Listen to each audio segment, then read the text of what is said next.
जय Hind everyone and welcome to desire to learn. तो जैसा कि आपको पता है अपन रीजनिंग की सीरीज को कवर कर रहे हैं एंड आज का जो हमारा टॉपिक है वह है प्रॉब्लम्स ऑन अल्फाबेट्स, राइट। जहां से आपको एग्जामिनेशन में 1 से 2 क्वेश्चंस देखने को मिलते हैं, है ना। तो without wasting any more time let's begin. Now first thing we have to learn is letter numbering. इसमें अपन क्या करेंगे, अल्फाबेट्स के हर लेटर्स को एक नंबर अलॉट करेंगे, बेसिकली एक सीट नंबर अलॉट करेंगे जो हमें उनकी पोजीशंस के बारे में बताएगा। ओके, तो ए की सीट नंबर हो जाएगी 1, बी की सीट नंबर 2, सी की सीट नंबर 3, डी की सीट नंबर 4। इस तरह से अगर हम चलते चले जाएंगे जेड के पास, तो जेड किस नंबर पे सीट पे बैठा होगा, 26 नंबर सीट पे बैठा हुआ होगा। करेक्ट है। अब हमें याद करना एक चैलेंज है इसको, हर लेटर्स को एंड देन उसके रिस्पेक्टिव नंबर्स को याद करना क्या है, एक हमारे लिए चैलेंज है। तो अपन इसको याद करके दिखाते हैं कैसे इसको याद करते हैं। अगर हम बात करें A B C D and E की, तो ये कुछ ऐसे सीट नंबर्स हैं जो फ्रंट में रहते हैं, जो हमें हमेशा याद रहते हैं, राइट। तो ए की 1, बी की 2, सी की 3, डी की 4 एंड ई की 5। ओके, ये हमें कुछ ऐसे सीट्स नंबर है जो हमें यूजुअली याद होते हैं। देन अगर मैं बात करूं एफ की, ठीक है, तो एफ की अगर आप वाटर इमेज बनाओगे तो एफ कुछ ऐसा दिखेगा। एंड देन क्या करो, इसको आप ज्वाइन करवा दो, तो ये बन गया 6।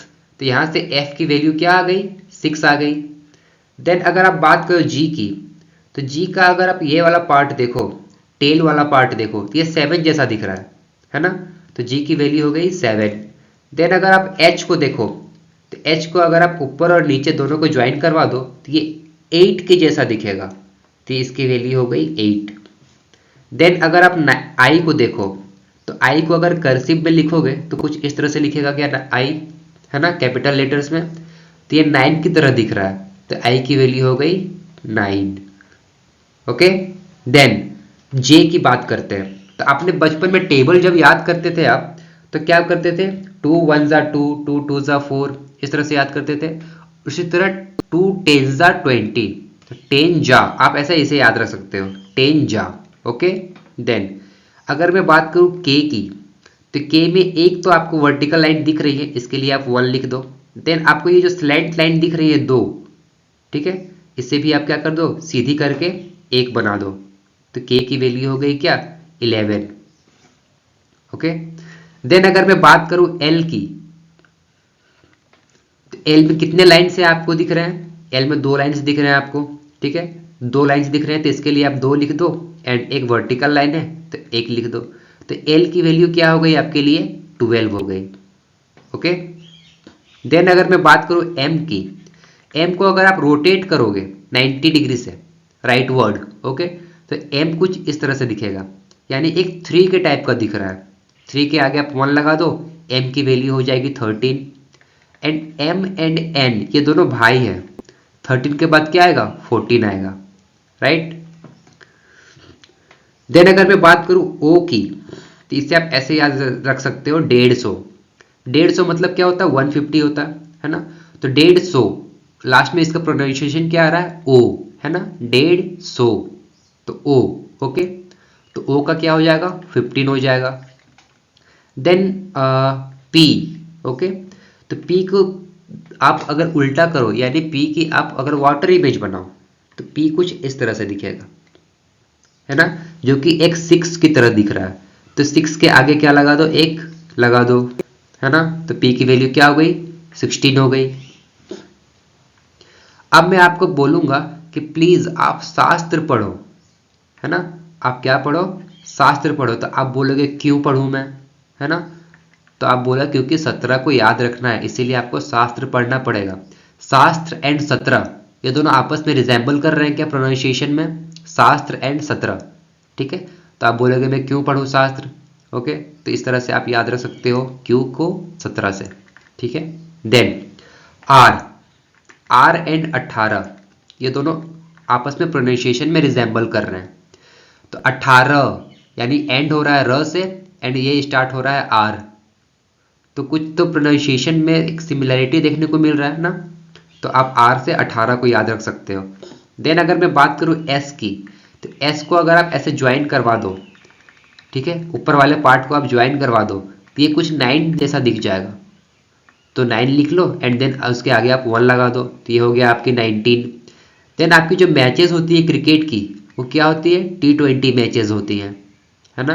तो यहाँ से T&20 को आप याद रख सकते हो। अब मैं आपको पूछूं how old are you, how old are you, तो आप क्या बोलोगे, आई एम 21, है ना, आई एम 21। जब भी आपसे कोई सवाल पूछे आप एक ही जवाब देना, how old are you, I am 21। Okay, then अब आती है वी की बारी। वी में आपको कितने लाइंस दिख रहे हैं, 2 लाइंस दिख रहे हैं। ओके, एंड वी हमारा जब जान रहे हैं क्या, हमारे लास्ट पार्ट वाले में आता है, यानी कि हमारे जो लास्ट के जो कुछ वर्ड लेटर्स होते हैं उसमें आता है, तो ये डेफिनेटली क्या हो जाएगा, 22 हो जाएगा। अब अगर डब्लू को देखो, डब्लू को अगर आप रोटेट करो लेफ्टवर्ड 90 डिग्री से, है ना, तो ये कुछ ऐसा दिखेगा, ये 3 हो गया, तो 3 यानी क्या, इसके आगे आप 2 लगा दो, क्या हो जाएगा, ये 23 हो जाएगा। और बच गया क्या, एक्स वाई एंड जेड, तो ये 23 हो गया था, 24 25 एंड 26, ये आपको याद रखनी पड़ेगी। ओके, तो आई होप आपको एक बेसिक आइडिया मिला होगा कि कैसे हमें इसे याद रखना है ना, एंड कैसे हम इन चीज़ों को याद रख के अपने जो लेटर प्रॉब्लम्स होते हैं उन्हें हम सॉल्व कर सकते हैं। ओके, नाउ अगर मैं आपसे बोलूं कि आप ABCD 2 तरीके से पढ़ सकते हो, first is forward order and second is backward order, correct. तो फॉरवर्ड ऑर्डर में क्या करोगे, आप ए से स्टार्ट करोगे, देन आप जेड पे जाके एंड करोगे। बैकवर्ड ऑर्डर में आप जेड से स्टार्ट करोगे एंड ए पे जाके एंड करोगे। देन आप अगर आप ए से स्टार्ट कर रहे हो तो आप लेफ्ट से स्टार्ट कर रहे हो एंड राइट पे जाके एंड कर रहे हो, एंड बैकवर्ड ऑर्डर में आप राइट से स्टार्ट कर रहे हो एंड लेफ्ट पे जाके एंड कर रहे हो, ठीक है।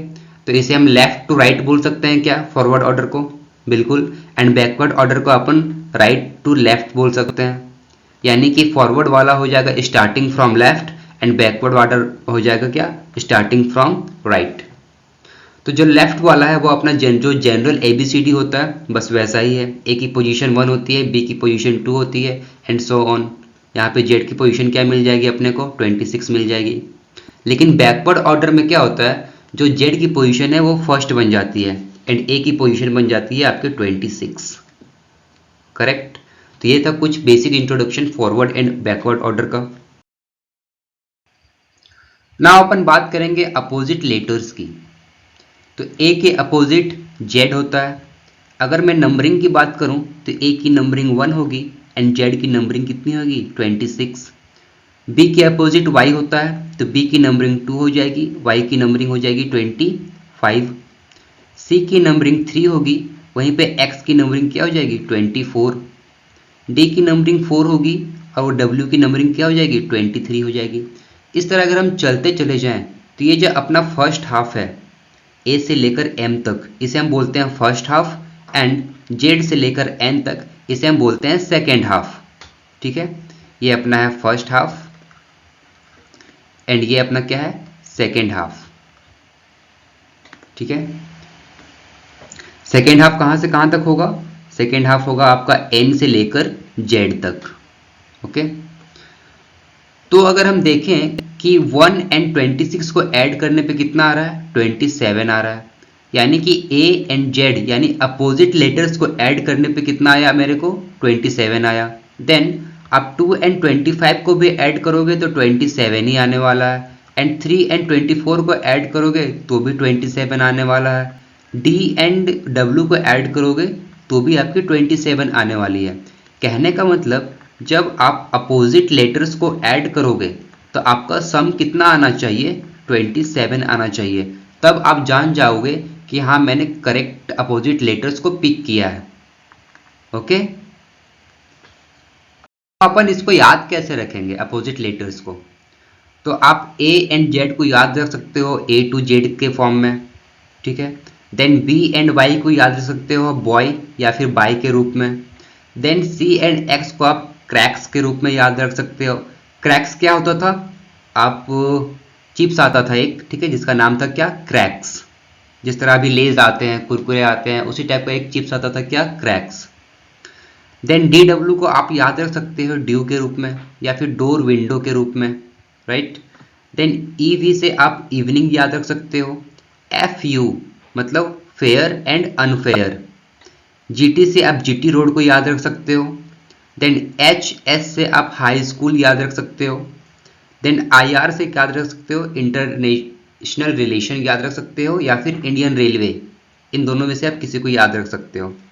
देन जे क्यू से आप जयपुर की रानी यानी जयपुर क्वीन को याद रख सकते हो। देन के पी से Kanpur, okay. Then L O से लाइफ ओके एंड एक और वर्ड होता है that is L O L, इसका मतलब होता है लॉट्स ऑफ लर्निंग। यहाँ पे तो यही इसका मतलब है, lots of learning, okay. Then M and N, इनका मतलब क्या, मैन। तो एम ए एन, आप एम को एन से रिलेट करके इसके अपोजिट याद रख सकते हो, ओके। नाउ अब हम बात करेंगे अपने हाफ ऑफ अल्फ़ाबेट्स की। तो टोटल 26 अल्फ़ाबेट्स होते हैं, जिनमें हम डिवाइड करें हम इक्वल हाफ्स में तो 13 एंड 13 में डिवाइड होंगे। तो जो फर्स्ट 13 है उन्हें अपन बोलेंगे फर्स्ट हाफ एंड जो नेक्स्ट 13 है उन्हें हम बोलेंगे सेकेंड हाफ। तो फर्स्ट हाफ में अपने पास ए से लेकर एम तक आता है, ठीक है। ए की वैल्यू क्या होती है 1 एंड एम की वैल्यू क्या होती है 13। अब 13 के बाद 14 से स्टार्टिंग होगा ना, तो सेकेंड हाफ अपने पास आ जाएगा 14 से लेकर 26 तक, राइट, यानी कि एन से लेकर जेड तक। अब इस बेसिस पे आपके कुछ कुछ क्वेश्चंस जो हैं वो फ्रेम होते हैं। अब हम देखेंगे कुछ स्टेटमेंट्स को जहां से क्वेश्चंस फ्रेम किए जाते हैं। अगर आपको स्टेटमेंट में देखने को मिले from our left, that means कि आपको ए से स्टार्ट करना है एंड जेड पे जाके एंड करना है। अगर आपको क्वेश्चन में देखने को मिले फ्रॉम आवर राइट साइड, तो आप जेड से स्टार्ट करोगे एंड ए पे जाके एंड करोगे। अगर स्टेटमेंट में मिले जस्ट लेफ्ट, तो जस्ट लेफ्ट का मतलब होता है आपको इमीडिएट लेफ्ट में कौन बैठा हुआ है। अगर यहाँ मैं बोलूँ A B C D and E की बात करता हूँ और मैं पूछूं आपसे डी के इमीडिएट लेफ्ट में कौन बैठा हुआ है, तो डी अपने जस्ट लेफ्ट में देखेगा कौन बैठा हुआ है, तो सी बैठा हुआ है। तो ये हो गया जस्ट लेफ्ट वाला कॉन्सेप्ट। वहीं अगर मैं बोलूँ जस्ट राइट में कौन बैठा हुआ है डी के, तो डी अपने राइट साइड में देखेगा एंड बोलेगा अपने राइट में तो ई बैठा हुआ है, ओके। तो ये just left and just right का कॉन्सेप्ट भी क्लियर हो गया। नाउ टू द लेफ्ट और राइट, टू द लेफ्ट और राइट, इसका मतलब क्या होता है। अगर मैं फिर से यहाँ लिखूँ A B C D E and F, मैं आपको बोलूँ to the left of F, to the left of क्या एफ, आप एफ के लेफ्ट में जाओ, तो आप क्या करोगे एफ को स्किप कर दोगे, एफ को आप काउंट नहीं करोगे, ओके। आप एफ को काउंट नहीं करोगे, कब, जब आप टू द लेफ्ट की तरफ जा रहे हो। तो जब आप एफ को काउंट नहीं करोगे तो उससे पहले कितने लेटर्स हैं 1 2 3 4 5, ओके। तो एफ से पहले कितने लेटर्स हो गए अपने 5 लेटर्स हो गए। वहीं अगर मैं बात करूं टू द राइट ऑफ ए के राइट में कितने लेटर्स हैं आपके पास, तो आप ए को नहीं काउंट करोगे, then B C D E and F, यहाँ पे भी आपको क्या मिल जाएंगे 5 लेटर्स मिल जाएंगे। तो कहने का मतलब है अगर आपको 2 मिल जाए तो आप जिस लेटर के बारे में बोला जा रहा है उस लेटर को आप छोड़ दोगे, देन आप नेक्स्ट लेटर से स्टार्ट करोगे, ओके। अब आता है फ्रॉम द लेफ्ट राइट। अब फ्रॉम का मतलब होता है जिसे आप छोड़ रहे थे ना, यहाँ पे जिसे आप यहाँ पे छोड़ रहे थे उसे आप कंसीडर करना है, उसे आप लेके चलोगे। मैं बोलूँगा फ्रॉम ए टू एफ, कितने लेटर्स हो जाएंगे फ्रॉम ए टू एफ, तो टोटल कितने हो जाएंगे 6 लेटर हो जाएंगे। पहले यहाँ पे 5 ही हो रहे थे, अब कितने हो जाएंगे टोटल यहाँ पे 6 लेटर हो जाएंगे। क्यों, क्योंकि अपन ने ए को भी काउंट कर लिया, राइट। तो ये था आपका कुछ लेफ्ट एंड राइट वाला रूल। नाउ मैं बात कर लेता हूँ कि किस टाइप के क्वेश्चंस फ्रेम किए जाते हैं। तो फर्स्ट टाइप है if you want to find a left letter of a letter from your left, then the position of both the letters have to be subtracted. यानी कि जब आप लेफ्ट से स्टार्ट कर रहे हो, यानी ए से स्टार्ट करोगे एंड जेड पे जाके रुक जाओगे। तो जब आप ए से स्टार्ट कर रहे थे तो आपको बीच में रोक लिया गया एंड बोला गया, लेट्स कंसीडर आपको पी पे रोक लिया गया एंड बोला गया कि अपने 5 पॉइंट्स पीछे जाओ, अब यानी लेफ्ट की तरफ जाओ, P से 5 पॉइंट्स आप लेफ्ट की तरफ जाओ। तो क्या करोगे, P की पोजीशन कितनी होती है, 16 होती है, एंड 5 पॉइंट्स आपको पीछे जाने को बोल रहा है, तब क्या करोगे, 16 में 5 को माइनस कर दोगे, तब कहाँ पहुँच जाओगे, 11 में पहुँच जाओगे। एंड 11 किसकी वैल्यू होती है, K की वैल्यू होती है। तो ये हमारा आंसर हो जाएगा। एक और एग्जाम्पल से समझते हैं। 7th letter to the left of 10th letter from your left. अब योर लेफ्ट बोल दिया, यानी कि आपको A से स्टार्ट करना है एंड Z की तरफ जाना है। तो जब आप A से Z की तरफ जा रहे थे तो आपको कहाँ रोका गया, 10th लेटर पे रोका गया, और क्या बोला गया, 7 लेटर लेफ्ट की तरफ चलो। तो 10th लेटर कौन सा होगा अपना, J होगा, एंड 7 लेटर लेफ्ट की तरफ यानी -7, तो अपन कहाँ पहुंचेगा, 3 के पास पहुंचेंगे। देन 3 की क्या वैल्यू होती है, C होती है, करेक्ट। तो अपना आंसर क्या हो जाएगा, C हो जाएगा। इन द सेम वे हम अगर सेकेंड टाइप को देखें, if you want to find a right letter of a letter from your left. इस बार क्या बोल रहा है, राइट लेटर को पता करने बोल रहा है, यानी कि हम आगे बढ़ रहे थे फर्स्ट केस में एंड देन पीछे आ रहे थे, एंड सेकेंड केस में क्या करेंगे, हम आगे बढ़ेंगे और आगे बढ़ेंगे। तो जब यहाँ पे माइनस कर रहे थे तो यहाँ पे क्या करेंगे, अपन प्लस करेंगे ना, okay. Then the position of both the letters have to be added. इसको एग्जाम्पल से समझते हैं। 5th letter to the right of 8th letter from your left will be. अब लेफ्ट से योर लेफ्ट बोल रहा है, यानी आपको A से स्टार्ट करना है एंड Z की तरफ जाना है। देन आपको कहाँ रोका गया, 8th लेटर पे रोका गया, और आपको कहाँ जाना है, 5 लेटर राइट में जाना है, ओके। तो 8th लेटर कौन सा होगा अपना, H हो जाएगा क्या, बिल्कुल 8th लेटर कौन सा होगा, H होगा। एंड देन आपको कहाँ पे जाना है, 5 लेटर प्लस में जाना है ना। तो आप 8 में क्या करोगे, 5 ऐड करोगे, आप कहाँ पहुँच जाओगे, 13 में। तो H में अगर आप 5 ऐड करोगे तो आप पहुँच जाओगे M के पास। तो M अपना आंसर हो जाएगा, करेक्ट। नाउ अगर अपन थर्ड टाइप को देखें, if you want to find a right letter of a letter from your right, यानी कि इस बार आपको क्या करना है, Z से A की तरफ जाना है। Then the position of both the letters have to be subtracted, यानी कि आपको यहाँ पर भी राइट देखने को मिल रहा है एंड यहाँ पर भी आपको राइट देखने को मिल रहा है। तब आप क्या कर रहे हो, सब्ट्रैक्शन कर रहे हो। या जब आप Z से A की तरफ जा रहे थे तो आपको क्या किया गया, किसी लेटर पे रोक लिया गया एंड बोला गया आपको कि आप राइट की तरफ ही जंप करो। एग्जाम्पल से समझते हैं। 7th letter to the right of 12th letter from your right, यानी कि आपको Z से स्टार्ट करना है एंड A की तरफ जाना है। यहाँ तक तो बात कंफर्म है आपकी। देन आपको 12th लेटर पे रोक लिया गया। जब आप Z से A की तरफ जा रहे थे तो आपको 12th लेटर पे रोक लिया गया।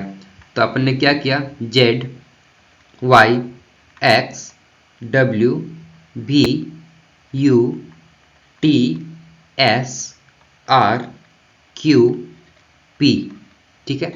अपना 12th लेटर कौन सा होगा, पहला 1 2 3 4 5 6 7 8 9 10 11, एंड जो ये हमारा 12th लेटर होगा वो यहाँ पे होगा। कौन सा होगा हमारा 12th लेटर, O होने वाला है, करेक्ट। लेकिन क्या आप एग्जामिनेशन में इतना फाइंड करोगे उल्टा लिख के कि आपका 12th लेटर O होने वाला है, नहीं। आप क्या करोगे, बेसिकली 12 में वो नंबर ऐड करोगे जिसको ऐड करने पे आपको 27 मिले। तो आप क्या ऐड करोगे, 15 ऐड करोगे, एंड 15 की वैल्यू क्या होती थी, O होती थी। यहाँ से अपन फटाक से फाइंड कर लेंगे, ठीक है, कि अगर बैकवर्ड ऑर्डर में जाएंगे तो 12 की वैल्यू क्या होगी, O होगी। देन आपको क्या बोल रहा है, आपको राइट में जंप करना है। इस O से अगर आप राइट में जंप करोगे कितना, 7, ठीक है।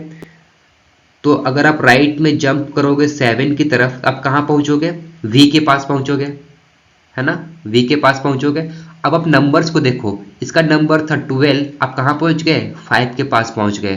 तो क्या हुआ होगा, सब्ट्रैक्शन हुआ होगा, करेक्ट है, सब्ट्रैक्शन हुआ होगा। तो आप क्या करो, 12th में 7 को माइनस कर दो, आप 5 पे पहुंच जाओगे, एंड 5 की वैल्यू क्या हो जाएगी, V हो जाएगी, बैकवर्ड ऑर्डर में, है ना, क्योंकि हम Z से A की तरफ चल रहे हैं। तो इस केस में 5 की वैल्यू आपकी V हो जाएगी, और यही हमारा आंसर हो जाएगा। वहीं अगर हम अपने लास्ट टाइप को देखें, if you want to find the left letter of a letter from your right side then the position of both the letters have to be added. अब आपको क्या करना है, इस नंबर के लेफ्ट में जाना है, ठीक है, इस लेटर के लेफ्ट में जाना है। तो जब आप लेफ्ट की तरफ जाओगे तो आपकी नंबरिंग तो और इंक्रीज करेगी ना। ये बात समझ में आई आपकी? आपकी नंबरिंग तो और इंक्रीज करेगी। तो इस केस में क्या करेंगे, हम दोनों लेटर के पोजीशंस को ऐड कर देंगे। तो 9 और 7 को आप ऐड करोगे तो आप कहाँ पहुंचोगे, 16 के पास पहुंचोगे। तो बैकवर्ड ऑर्डर में 16 की क्या वैल्यू होगी, इसको पता करने के लिए क्या करेंगे, हम 16 में वो नंबर को ऐड करेंगे जिसको ऐड करने पे अपन को 27 मिल जाए। ठीक है, तो वो नंबर कौन सा होगा, वो नंबर क्या 11 होने वाला है। बिल्कुल, वो नंबर क्या होगा, 11 होगा। एंड 11 की वैल्यू क्या होती है हमारी, के की होती है। तो हमारा आंसर क्या हो जाएगा, के हो जाएगा। राइट, यानी कि जब आप बैकवर्ड से आओगे तो 16 पे आपको कौन मिलेगा, के मिलेगा। लेकिन जब आप आगे से जाओगे तो 11 पे कौन मिलेगा आपको, के ही मिलने वाला है। तो अपना आंसर क्या हो जाएगा, के हो जाएगा। करेक्ट। तो ये थी आपकी कुछ कॉन्सेप्ट्स। नाउ अपन बात करते हैं क्वेश्चंस कैसे फ्रेम होते हैं। तो जो हमारा पहला टाइप है that is places of letters in the English alphabet, ये आपकी सब टाइप है। जब आपको इंग्लिश अल्फ़ाबेट बोला जाए तो आप सिंपली क्या समझ लेना, ए से जेड समझ लेना, जब तक आपको स्पेशली रिवर्स ऑर्डर ना लिखा गया हो। ओके, तो अपन पहले एग्जांपल की बात करते हैं। Find the 10th letter to the left of 21st letter from left. यानी कि आपको कहाँ से जाना है, ए से जेड की तरफ जाना है। एंड रुकना कहाँ पे है आपको, 21st पे रुकना है। एंड देखना कहाँ पे आपको, 10 लेफ्ट की तरफ देखना है।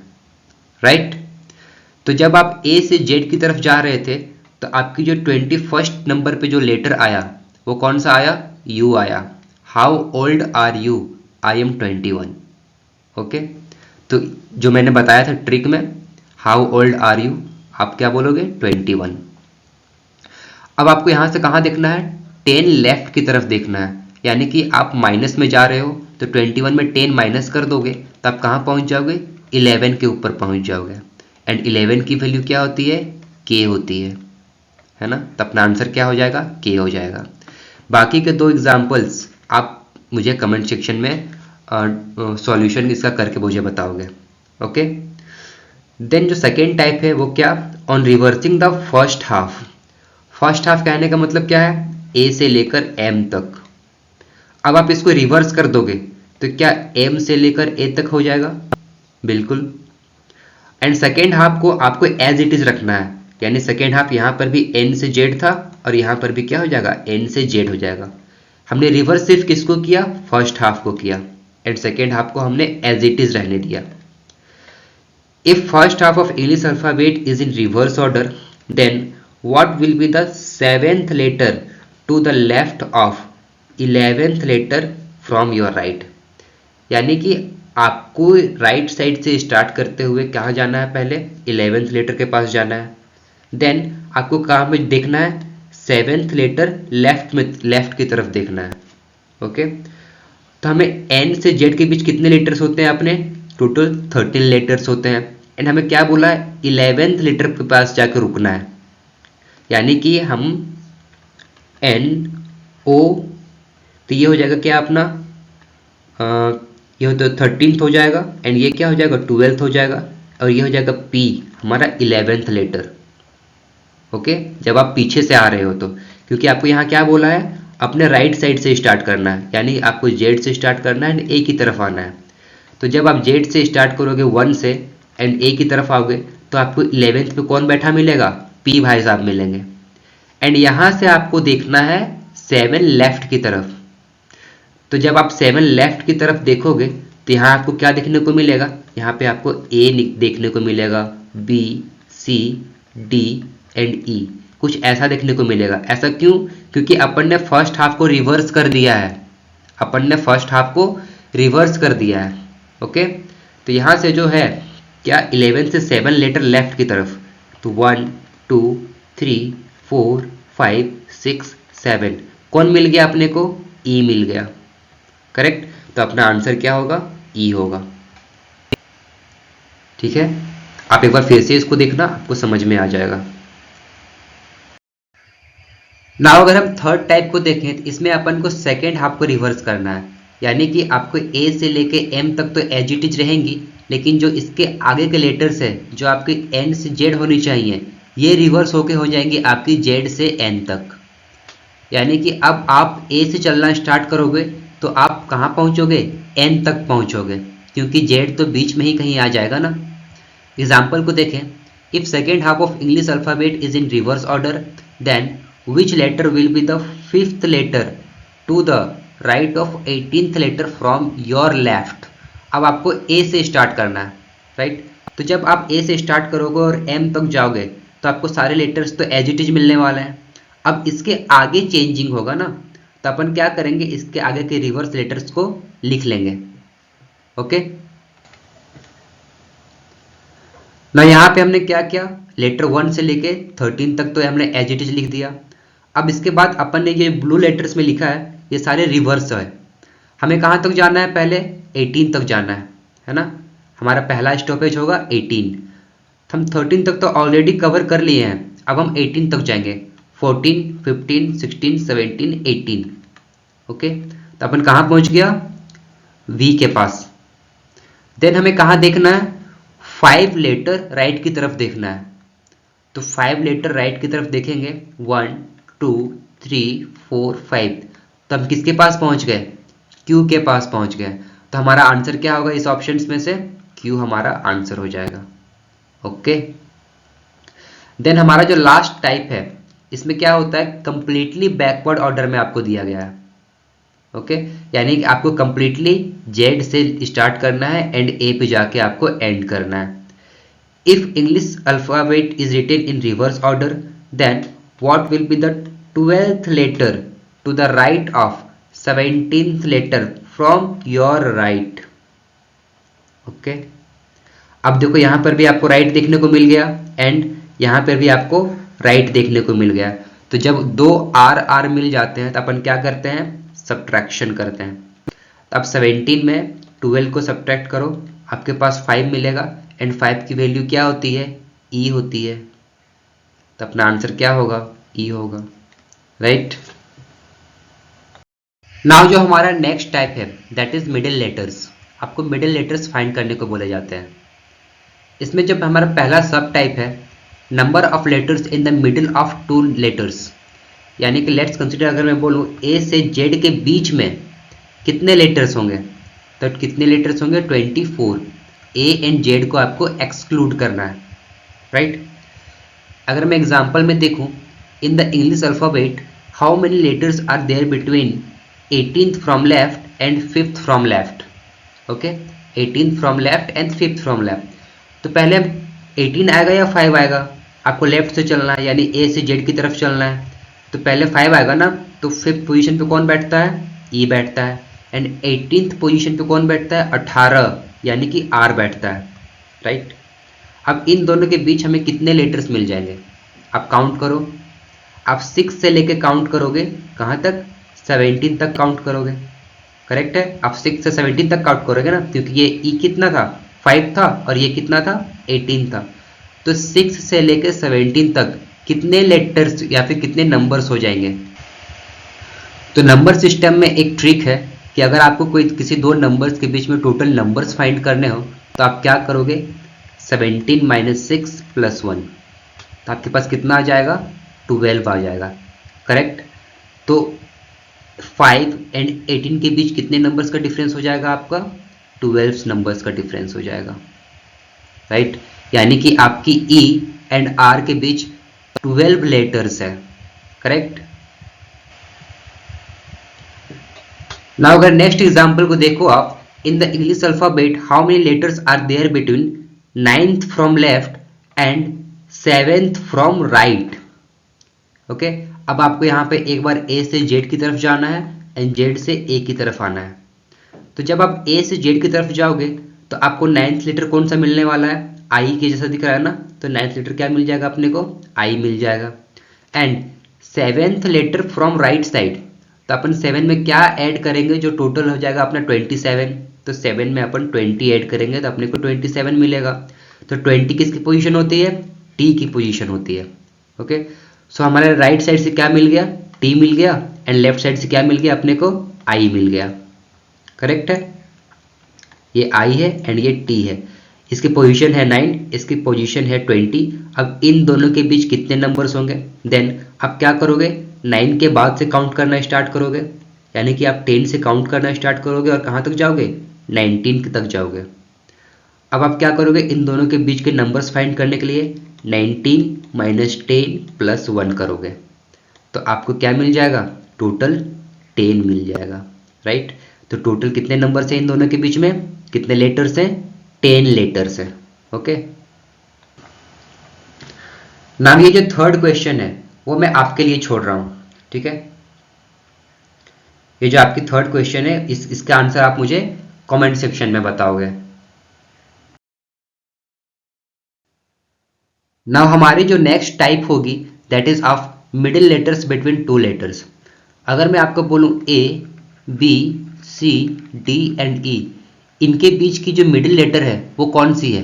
ए एंड ई के बीच की जो मिडिल लेटर है वो कौन सी है? सी है। आपको यहां से दिख गया, लेकिन मैं इसे लॉजिकली कैसे फाइंड करूंगा? राइट, तो अपन क्या करेंगे? ए की पोजीशन क्या है? 1 है, एंड ई की पोजीशन क्या है? 5 है। इन दोनों को ऐड करेंगे, 5 प्लस 1, और 2 से क्या कर देंगे? डिवाइड कर देंगे, तो अपने को क्या मिलेगा? 3 मिलेगा। एंड 3 की पोजीशन क्या होती है? सी होती है। यहाँ पर भी तो मैंने सी ही मार्क किया था ना। ओके, सो हमारा पहला एग्जाम्पल कुछ इसी टाइप का है। Which letter is in the middle of 8th letter from left and 20th letter from left in the English alphabet.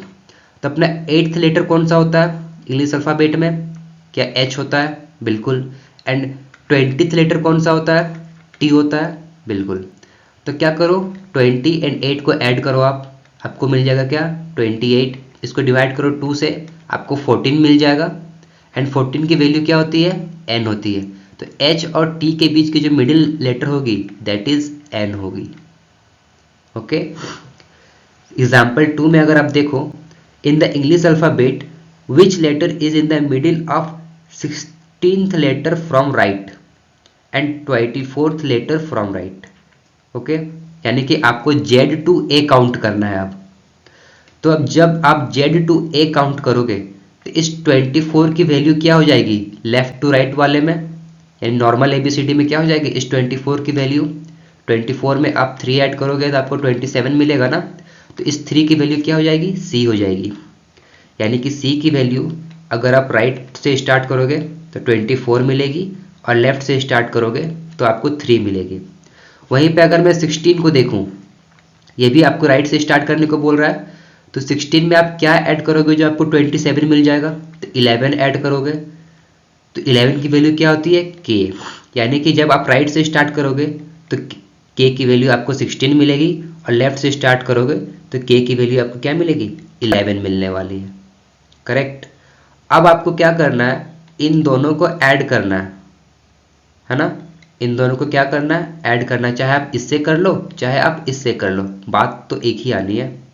Right, तो 11 प्लस 3 कितना हो जाएगा आपका? 14 हो जाएगा। और देन आप क्या करो? इसको 2 से डिवाइड कर दो, तो कितना आ जाएगा आपके पास? 7 आ जाएगा। एंड 7 की वैल्यू क्या हो जाएगी? यहाँ पे G हो जाएगी। करेक्ट है। वहीं पे अगर आप इसको ऐड करो 24 एंड 16 को, 24 एंड 16 को अगर आप ऐड करो तो आपको 40 मिलने वाला है। देन 40 को आप 2 से डिवाइड करोगे तो आपको 20 मिलेगा। एंड जो हमारे टोटल डिजिट्स होते हैं वो 26 होते हैं, आपको पता है। लेकिन जो हमारा अपोजिट लेटर्स का होता है, यानी कि रिवर्स ऑर्डर में जो करते हैं, वो क्या करते हैं? 27 को लेके करते हैं। तो 27 में 20 को माइनस कर दोगे तो आपको क्या मिलेगा? 7 ही मिलने वाला है। तो यहाँ पर भी इसकी वैल्यू क्या आ गई? G आ गई। राइट, तो आप दोनों मेथड से कर सकते हो, राइट से राइट वाला या फिर लेफ्ट से लेफ्ट वाला के लिए। ठीक है। एंड ये जो आपके थर्ड एग्जाम्पल है ये मैं आपके लिए छोड़ रहा हूं, इसका आंसर आप मुझे कमेंट सेक्शन में दोगे। नाउ जो हमारा नेक्स्ट टाइप है, इस टाइप के क्वेश्चंस एग्जामिनेशन में अक्सर देखे जाते हैं, यानी कि लेटर्स कोडिंग की क्वेश्चंस को। ओके, इसमें क्या बोल रहा है आपको? If R is written as N, यानी कि आपको R को क्या लिखना है? N लिखना है। And D is written as T, D को आपको टी लिखना है। I is written as U, I को आपको क्या लिखना है, यू लिखना है। And O is written as I, O को आपको आई लिखना है। E is written as R, then आपको ई को आर राइट करना है। T is written as O, T को आपको ओ लिखना है। And U is written as D, U को आपको डी लिखना है। And N is written as C, N को आपको सी लिखना है। And then C is written as E, और सी को आपको ई लिखना है। Then how will you write the word introduce, अब आप इंट्रोड्यूस को कैसे लिखोगे, तो पहले क्या करो, आप इंट्रोड्यूस को ऐसे लिख लो, INTRODUCE, आपने इंट्रोड्यूस लिख लिया। अब आपको आई को क्या लिखना था, आई को क्या लिखना था, देखो आप कहाँ पे, आई को यू लिखना था, तो आई की जगह पे क्या आ जाएगा, यू आ जाएगा। देन एन की जगह पे क्या आ जाएगा, सी आ जाएगा। टी की जगह पे क्या आ जाएगा, ओ आ जाएगा। आर की जगह पे क्या आ जाएगा आपका, एन आ जाएगा, है ना। एंड ओ की पोजीशन पे क्या आएगी आपकी, आई आएगी। एंड डी की पोजीशन पे टी आएगी, यू की पोजीशन पे डी आएगी, सी की पोजीशन पे ई आएगी। एंड ई की पोजीशन पे क्या आएगा अपना, आर आएगा, राइट। तो इंट्रोड्यूस को अपन कुछ इस तरीके से कोड कर सकते हैं हम इन लेटर्स को यूज करके, करेक्ट है। नाउ नेक्स्ट टाइप के जो हमारे क्वेश्चन है वो डिक्शनरी बेस्ड क्वेश्चन आते हैं। आपको कुछ वर्ड्स दे दिए जाते हैं एंड देन आपको उसको अरेंज करना होता है अकॉर्डिंग टू डिक्शनरी, ठीक है। जैसे एग्जांपल में मैंने क्या दिया है, प्रोपेंस, प्रोफेट, प्रोंग एंड प्रोपाइन, इनको आपको अकॉर्डिंग टू डिक्शनरी अरेंज करना है।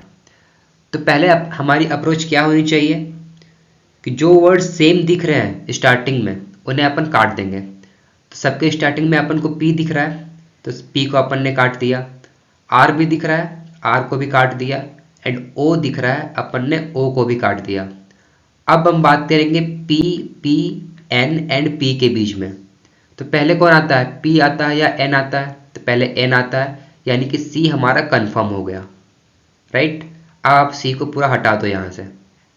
अब आप देखो यहाँ से तीनों के बीच में पी कॉमन हो गया, आपने पी को काट दिया।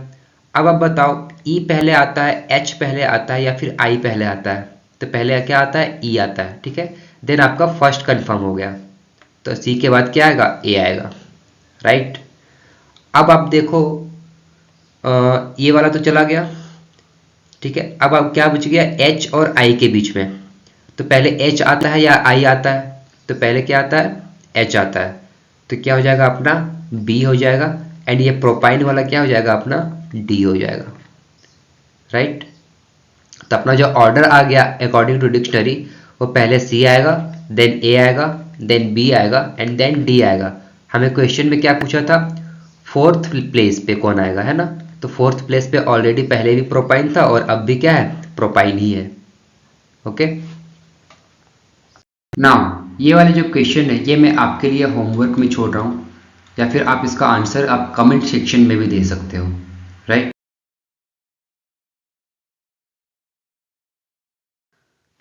नाउ अगर मैं बात करूं अपने नेक्स्ट टाइप की, that is based on vowels and consonants, okay. Example से समझते हैं। In the word international every consonant is substituted bye previous letters and every vowel is substituted by immediate next letter, okay. Then which letter will be ninth from the left end, यानी कि जितने भी आपको consonants यहाँ पे दिखेंगे उनसे पहले वाले वर्ड्स का आपको रिप्लेस करना है, एंड जितने आपको वोवेल्स दिखेंगे देन उससे आपको उसके नेक्स्ट वाले वर्ड से रिप्लेस करना है। तो पहले अपन क्या करेंगे, इंटरनेशनल को एज इट इज लिख लेंगे, ठीक है। ये हो गया अपना इंटरनेशनल। अब मैं क्या ढूंढूंगा, इनमें से कंसोनेंट्स को ढूंढूंगा कि कौन कौन से हमारे कंसोनेंट्स हैं। तो अपना क्या है, एन कंसोनेंट है, टी कंसोनेंट है, आर कंसोनेंट है, एन कंसोनेंट है, टी कंसोनेंट है, एंड एन एंड एल। जितने भी मैंने वर्ड्स सर्कल किए हैं, लेटर सर्कल किए हैं, ये सारे क्या हैं? कंसोनेंट्स हैं। अब इनसे प्रीवियस वाले जो लेटर्स होंगे हमें वो लिखना है। तो एन से पहले क्या आता है? एम आता है। तो जहां जहां पर भी एन है हम क्या कर देंगे? एम को पुट कर देंगे। देन टी से पहले एस आता है, तो यहाँ पे अपन ने एस लिख दिया, एंड देन यहाँ पर भी अपन ने एस लिख दिया। ओके। देन आर से पहले क्या आता है? क्यू आता है, एंड एल से पहले क्या आता है? के आता है, राइट। तो अपन ने इन सारे वर्ड्स को क्या कर दिया? सब्स्टिट्यूट कर दिया। इन सारे लेटर्स को अपन ने सब्स्टिट्यूट कर दिया। अब हम बात करेंगे वोवेल्स की, कि वोवेल्स के साथ क्या केस हो रहा है। वोवेल्स के साथ हमें एक बाद वाला लिखना है ना। इमीडिएट हमें नेक्स्ट वाला पूछा है, ठीक है। तो आई के बाद क्या आएगा? जे आएगा। ई के बाद क्या आएगा? एफ आएगा। ए के बाद क्या आएगा? बी आएगा। आई के बाद जे, एंड ओ के बाद पी, एंड ए के बाद बी, ठीक है। तो अपने पास जो फाइनल निकला वो क्या निकला?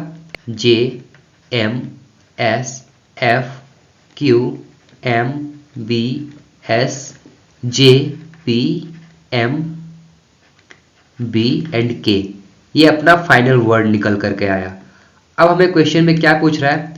विच letter will be ninth from left and, यानी कि आपको लेफ्ट एंड से चलना है और नाइन्थ लेटर फाइंड करना है। तो नाइन्थ लेटर कौन सा हो जाएगा अपना? 1 2 3 4 5 6 7 8 एंड 9। तो 9 पे कौन बैठा हुआ है? जे बैठा हुआ है, राइट। तो अपना आंसर क्या हो जाएगा? जे हो जाएगा। करेक्ट है।